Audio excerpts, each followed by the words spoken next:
Hello there. This video has a simple subject. Don't make people think. 3 tactics to get more leads and sales for premium outer structures. Intro.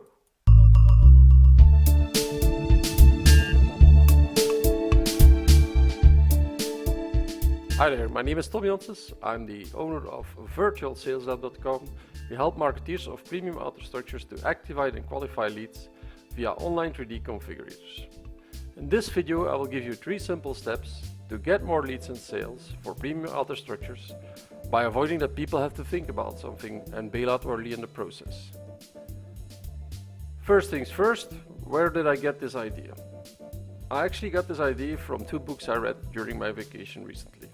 There's 2 books. The first one is The Design of Everyday Things, that is mostly about figuring out a way to make things intuitive.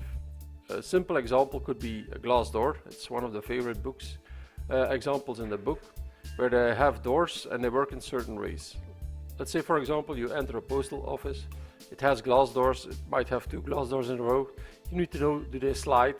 Do they pivot? Do they pivot both in the same direction? Things like that. Another example could be a wood stove or something similar. Just figuring out things intuitively and giving people the pointers to figure out how it works. This book is mostly about that, and it helps you to figure out ways that you can make things intuitive. The second one is Don't Make Me Think by Steve Crook. Sorry. And this one is about has a similar insight. It also builds on the previous book, but it's more about having how to build a website, how to build mobile apps, how to create these kind of things.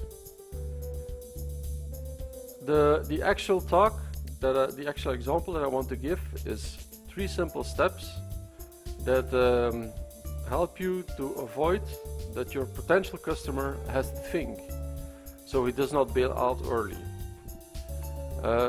This is important.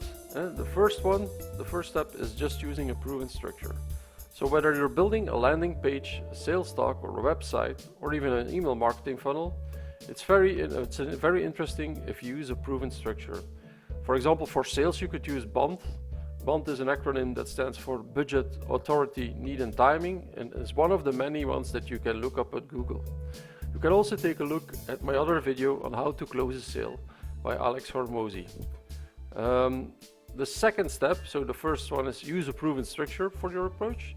The second step is actually quite simple. It's something that you already know. You need to plan ahead.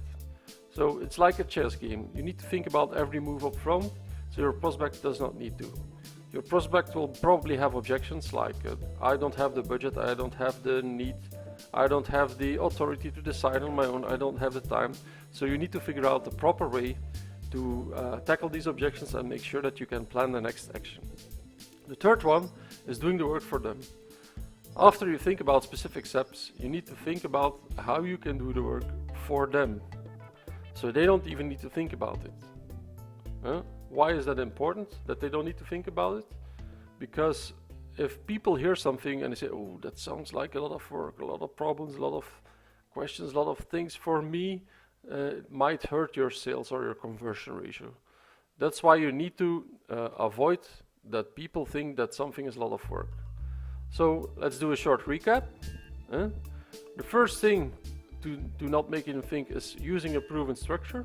Most of the examples, for example the closer framework that I explained in the previous video, help people to avoid making them think and making them consider things. It really guides them in the process.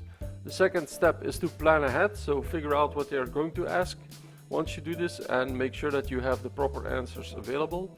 And the third one, of course, is do the work for them. So if you have anything that you can prepare up front, make sure that you do, because it can help a lot to do this for them. So my name is Janssens. I'm the owner of virtualsaleslab.com.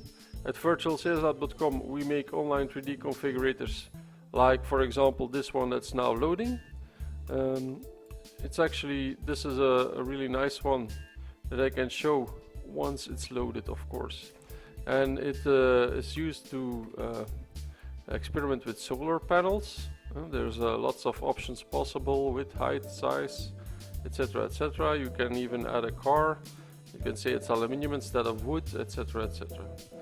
So Once again, my name is Tom Janssens. I'm the owner of virtualsales.com. Thank you for watching, and I hope to see you the next time. Feel free to reach out if you need any configurators like this.